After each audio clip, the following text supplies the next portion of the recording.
As they went out, they found a man of Cyrene, Simon by name. They compelled this man to carry his cross. And when they came to the place called Golgotha, which means place of a skull, they offered him wine to drink mixed with gall. But when he tasted it, he would not drink it. And when they had crucified him, they divided his garments among them by casting lots.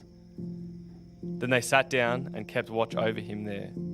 And over his head they put a charge against him which read, "This is Jesus, the King of the Jews." Then 2 robbers were crucified with him, one on his right and one on his left. And those who passed by derided him, wagging their heads, saying, "You who would destroy the temple and rebuild it in 3 days, save yourself. If you are the Son of God, come down from the cross." So also the chief priests with the scribes and the elders mocked him, saying, "He saved others, he cannot save himself. He is the King of Israel. Let him come down from the cross and we'll believe in him. He trusts in God. Let God deliver him now if he desires him. For he said, 'I am the Son of God.'" And the robbers who were crucified with him also reviled him in the same way. Now from the 6th hour there was darkness all over the land until the 9th hour. And about the 9th hour, Jesus cried out with a loud voice, saying, "Eli, Eli, lema shamatani?" That is, my God, why have you forsaken me?" And some of the bystanders hearing it said, "This man is calling Elijah." And one of them at once ran and took a sponge, filled it with sour wine, put it on a reed, and gave it to him to drink. But others said, "Wait, let us see whether Elijah will come and save him." And Jesus cried out again with a loud voice and yielding up his spirit. And behold, the curtain was torn in two from top to bottom, and the whole earth shook, and rocks were split, and the tombs were opened. And many bodies of saints who had fallen asleep were raised, and coming out of the tombs after his resurrection, they went into the holy city and appeared to many. When the centurion and those who were with him, keeping watch over Jesus, saw the earthquake and what took place, they were filled with awe and said, "Truly, this was the Son of God." Let's pray together. Great God of heaven, as we come to your word, we ask that the words of my mouth and the meditations of all of our hearts would be pleasing to you. And we pray this in the name of Jesus. Amen. Amen. City on Hill, please take a seat. Welcome to our Good Friday service. As this morning we do what we do every year around this time and remember the death of Jesus. And I'm going to be honest, in the interest of full disclosure up front, I'm not always sure how to feel during a Good Friday service. Have you ever had that? Like, I've been to quite a few of these. I've been a Christian a while, and I'm never quite sure. Am I supposed to feel happy or sad? I've been to a number of planning meetings for Good Friday services, and every year there's the same wrestle. How upbeat do we want to be? How much do we want to lean into the dark or the light? How happy or how sad? It's just a Good Friday thing. Sunday's easy, right? We know how to feel on Sunday. But on Good Friday, it's a strange tension that we navigate. It's an emotionally blurry space that we occupy. Even if you've never been to one of these, even if this is your first time in any church, you've probably picked up the tension a little bit already. Like you probably felt some sort of responsibility to be solemn as you walked in. And yet we've sung songs of joy.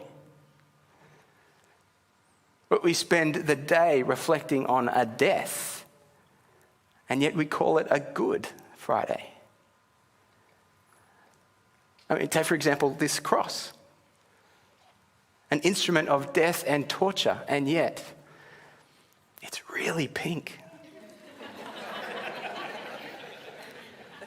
And the more I look at it, the more I like it, because it really does capture what I'm trying to feel, this tension of trying to hold together the light and the darkness.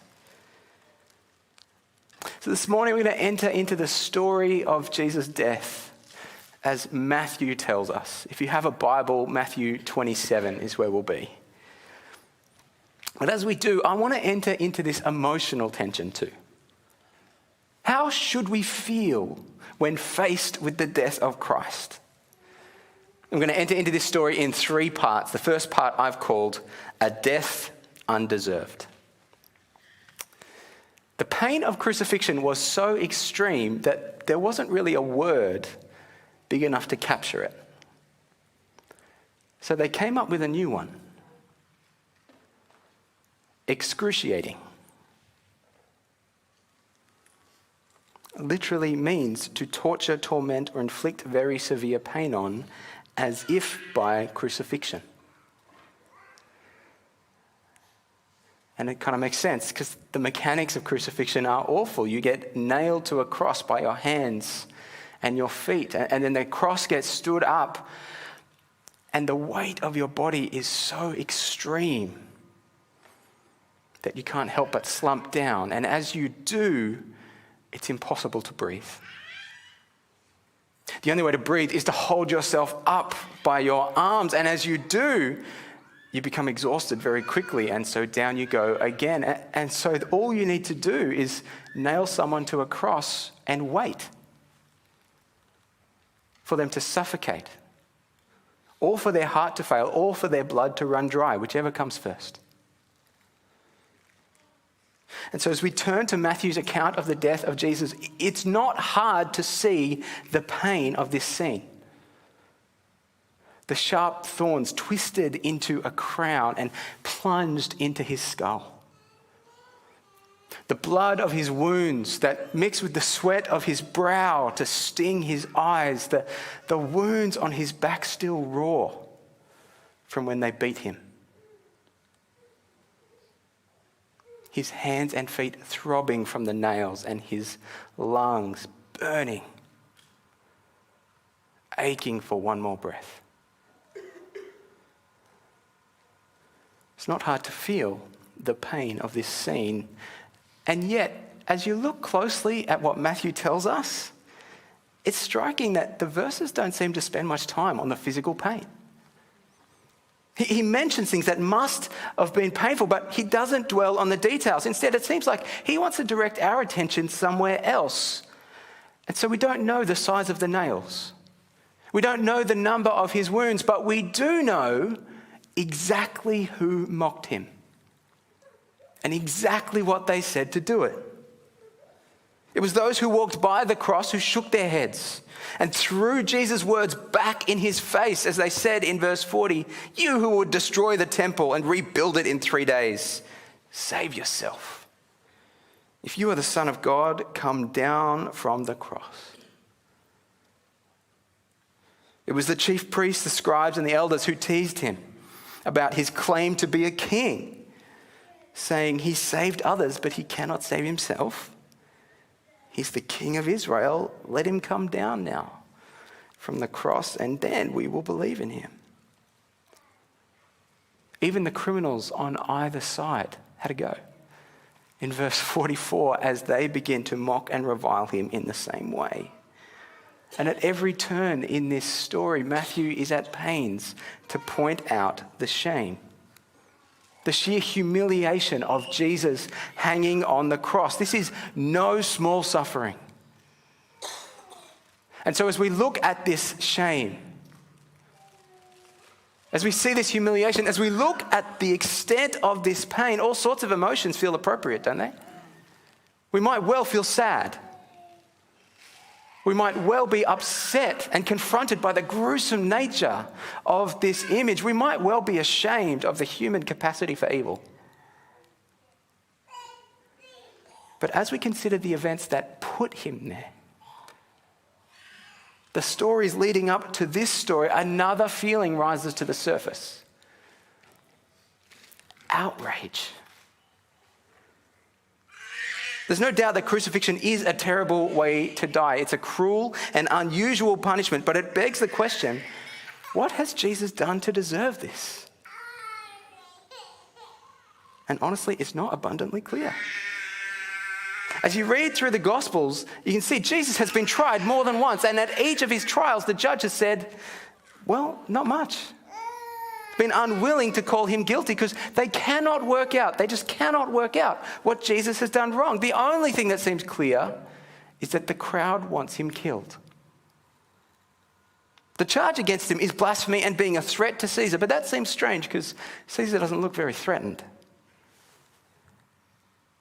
And yet for some reason, time after time, Jesus does not defend himself.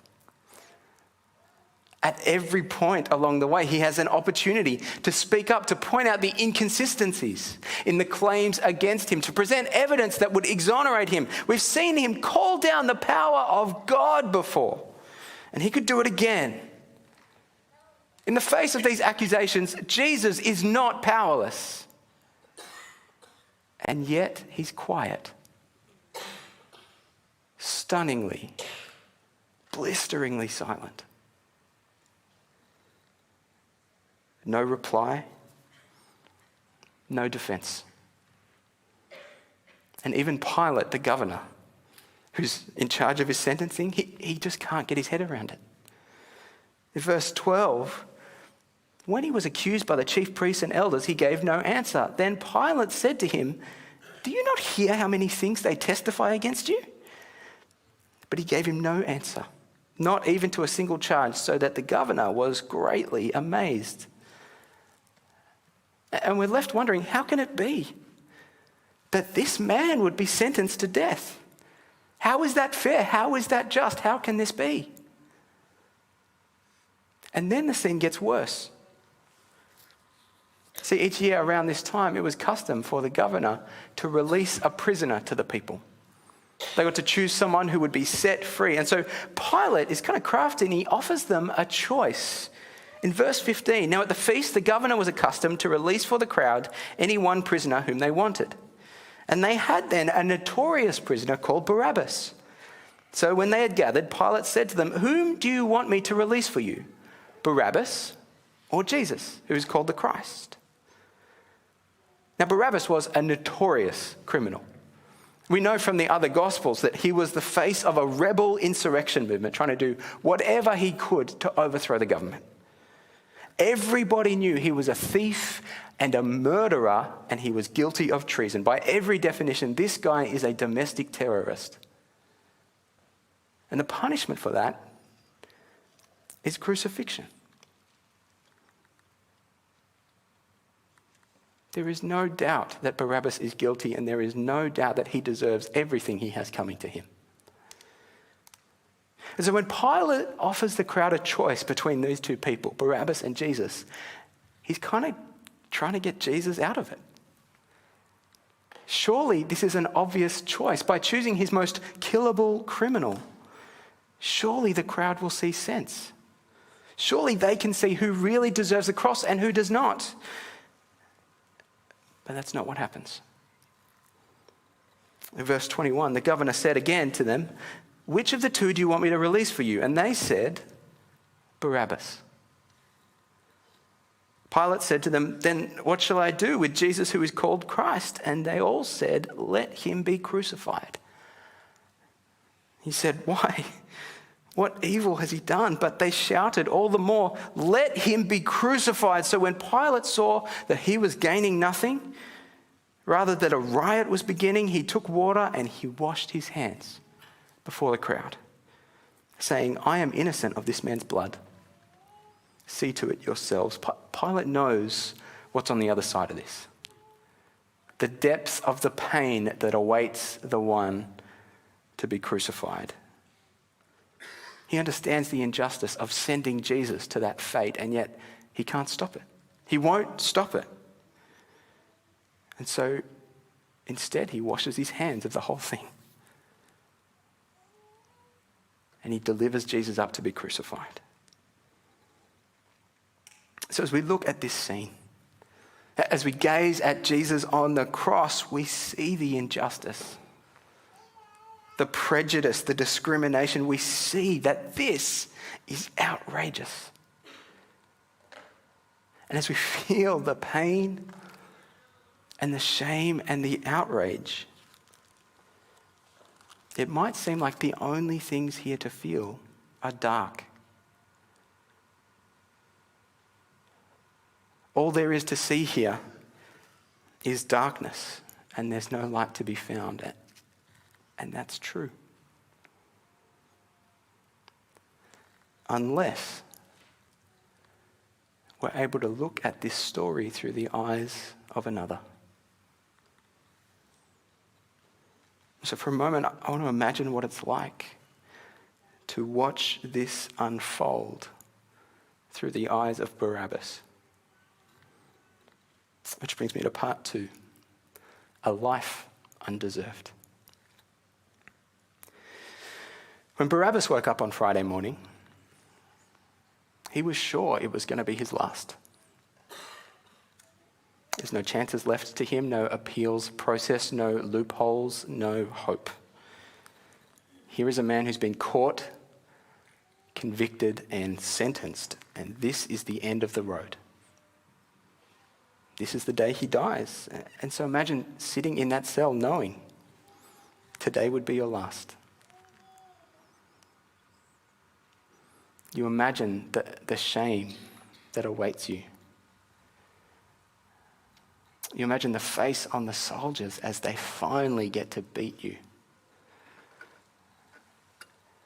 You imagine the pain of the nails in your hands.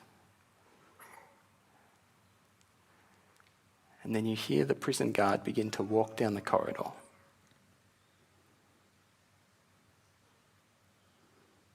Your heart speeds up.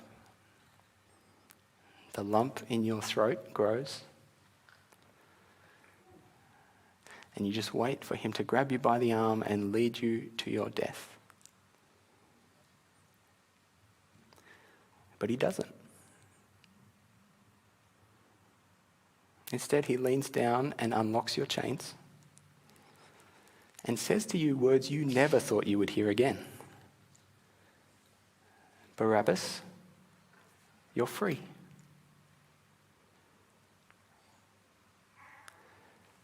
And so he walks away and you just sit there for a moment stunned. You stand up and walk through the open door to your cell and nobody stops you. You walk past the guards' quarters and they just watch you go. You walk through the prison doors, out into the open world, a free man. But then you notice a crowd is beginning to gather on a hill just outside of town.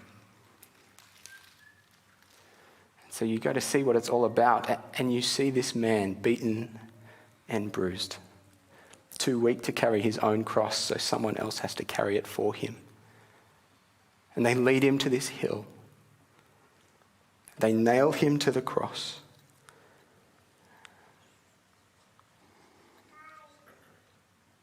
And you stand amongst the crowd, confronted by the fate that you deserved. You see this pain, you see this shame, you see the price that was yours to pay. And as you look at Jesus on the cross, it dawns on you. It should have been me. It should have been me. That hatred should have been mine. That pain belonged to me. That cross had my name on it. And yet, there is another in my place. I wonder, how would Barabbas feel in that moment?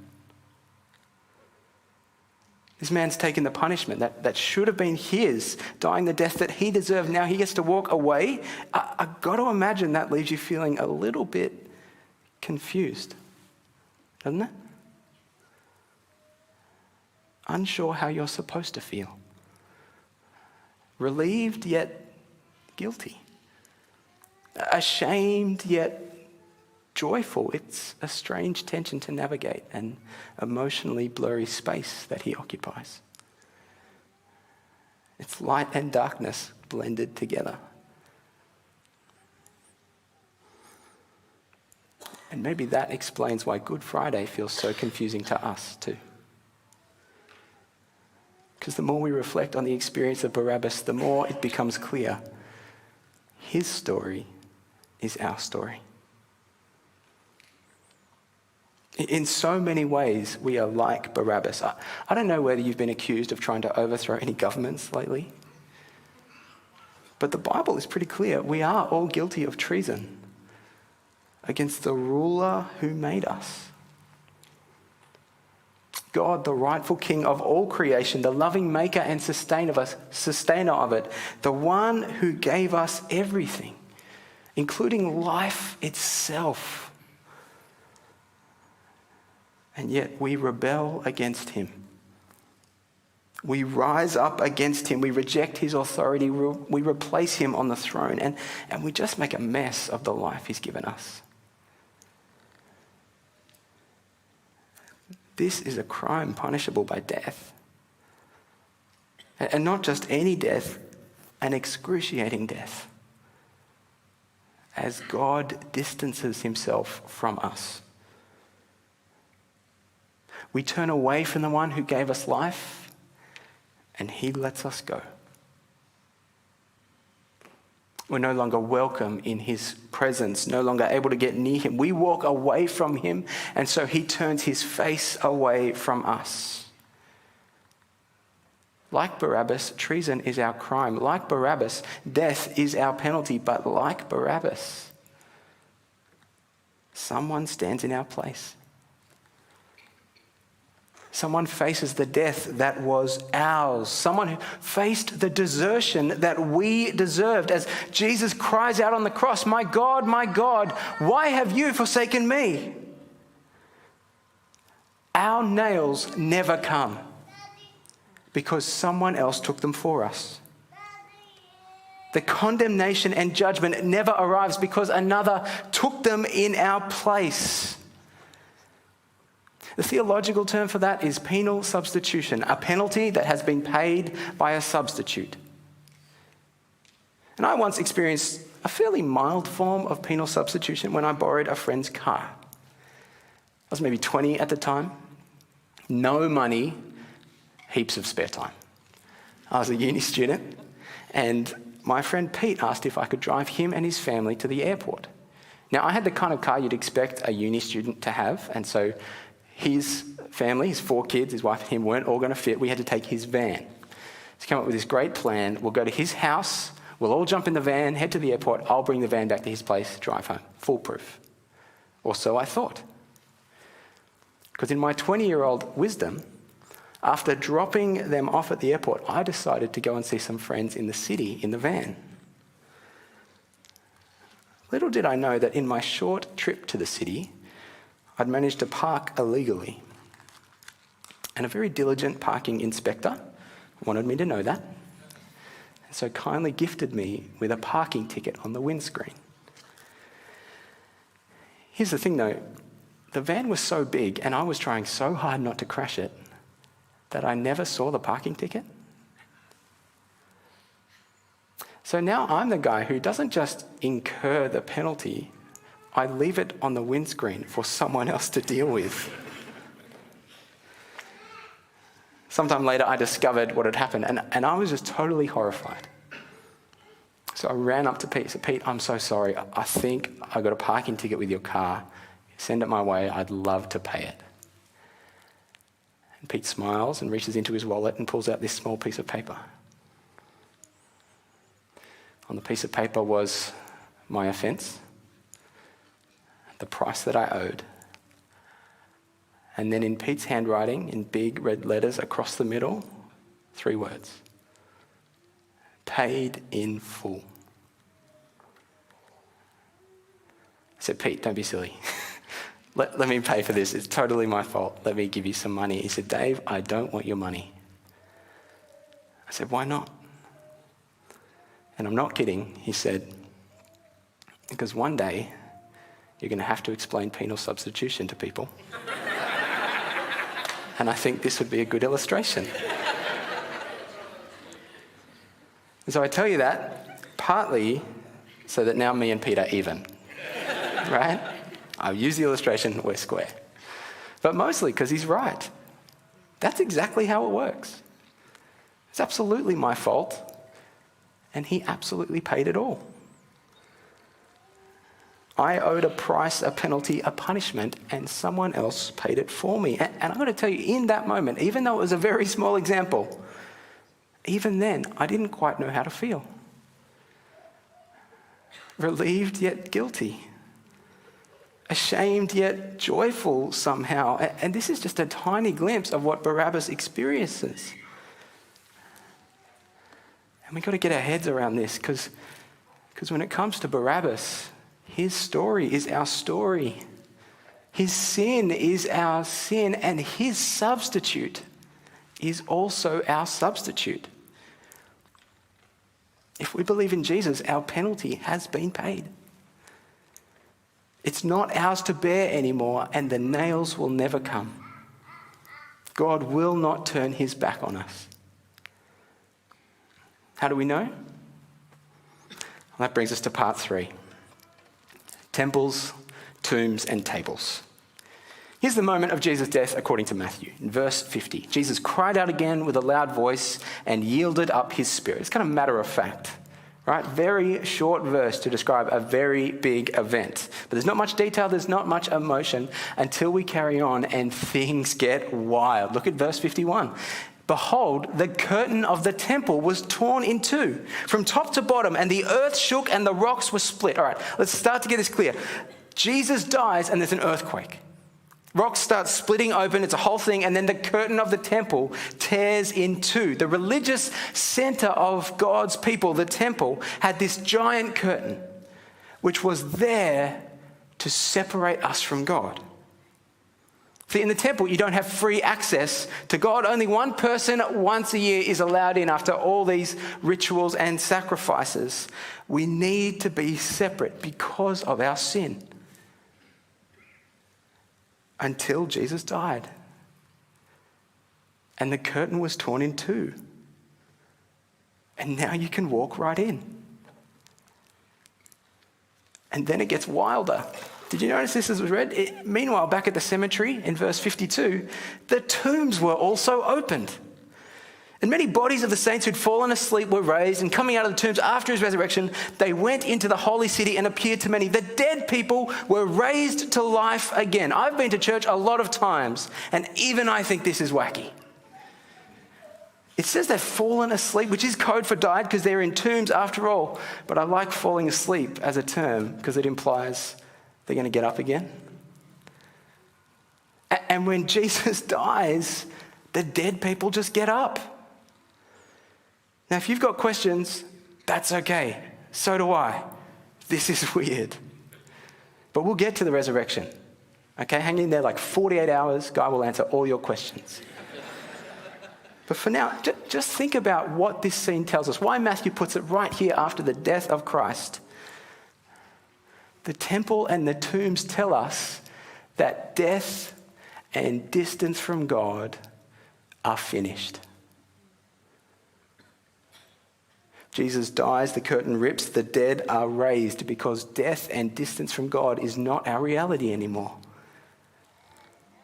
For all who put their trust in Jesus, death has been replaced by life. Distance from God is replaced by love, and now he invites us to come to him. He welcomes us in with all of our sin, with all of our pain, all of our shame, all of our guilt. Bring it all, because he longs to welcome you with open arms. For death and distance are not your story anymore. So what do we do with that? Like, if that's true, what do we do about this earth-shaking reality? Well, I want to tell you one thing you can't do. One thing you must not do. And that's this. Don't crucify yourself. Don't keep punishing yourself if someone's already paid the price. How strange it would be for me to go and pay that parking ticket a second time. How strange it would be for Barabbas to see that he was free and walk straight back into his cell all by himself. How strange it would be for us to see that Jesus has paid our penalty and then continue to punish ourselves for our sin. The price has been paid. You're free now. The guilt is not yours anymore. The shame is not yours anymore. So please don't approach God like he still wants to punish you. He's already poured out his punishment, and now there's none left for us. Instead, he just wants us to come. The whole reason there's a substitute is because he has such an incredible love for us. So don't crucify yourself. Jesus already did that for you. It's not your cross. They're not your nails. It's not your pain. It's not your shame. It's not your guilt anymore, because Jesus has paid for all of it. He stands in your place. So don't crucify yourself. Instead, I've got a better idea. As the band comes up, the communion distributors take their places. Here's what I think we should do on this Good Friday. Come to the table. Accept God's open invitation and come to this family meal. Jesus gave his followers a meal just before he died. He said, "Eat this bread and remember that my body was broken for you. Take this cup and remember that my blood was shed for you. Take this meal and remember that he died in our place as our substitute. He paid our price so that we can go free." So if you're not a Christian, if you don't believe in Jesus, that's fine. It's great that you're here. Let me invite you to stay where you are and reflect on the meaning of Good Friday. But if you want to become one, if you want to accept the invitation to come to God, if you want to accept his offer of free forgiveness, if you want to accept Jesus as your substitute, if you're tired of feeling guilty and ashamed,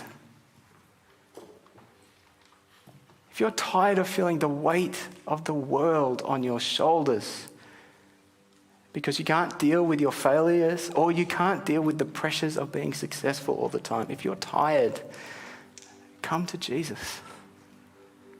Accept his invitation and his offer of forgiveness and come and take communion. We've got a bag for you if you'd like to become a Christian. In there are some great gifts and resources. I'd love you to take one of them. So what's going to happen is we're going to have a family meal now. And for all who believe in Jesus, whether they've had this meal 1,000 times or this is the first time, we're going to come and enjoy the gift that God has given us. My first communion was on a Good Friday. Good day to try it, I reckon. But come and put your faith in Jesus for the first time or for the 1,000th time and enjoy this meal. If you're online, grab some bread, grab some juice. If you're at our Ivers service, there's some instructions for you. But for us, here's how this is going to work. In just a moment, Guy's going to come up and he's going to retell the story of when Jesus gave us this meal. The band will play a little and we'll all come down through these aisles. If you're taking communion for the first time, you're going to become a Christian, there'll be a prayer team at the corners with some bags. Don't have to say anything. Just reach out and take one. And then come to one of these tables. And as you do, staff are going to distribute communion, give you a cup with a little wafer on top so that we might remember the death of Jesus. But then they're going to do something incredibly bold. they're going to tell you how to feel.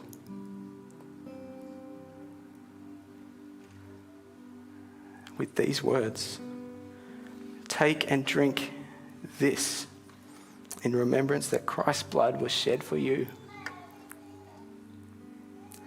And be thankful. Be thankful. There it is. The resolution to the emotional tension of Good Friday. Be thankful. Come and remember Jesus' death. Come and remember that his blood was shed for you in your place. Remember that it's not yours to pay anymore. And then be thankful.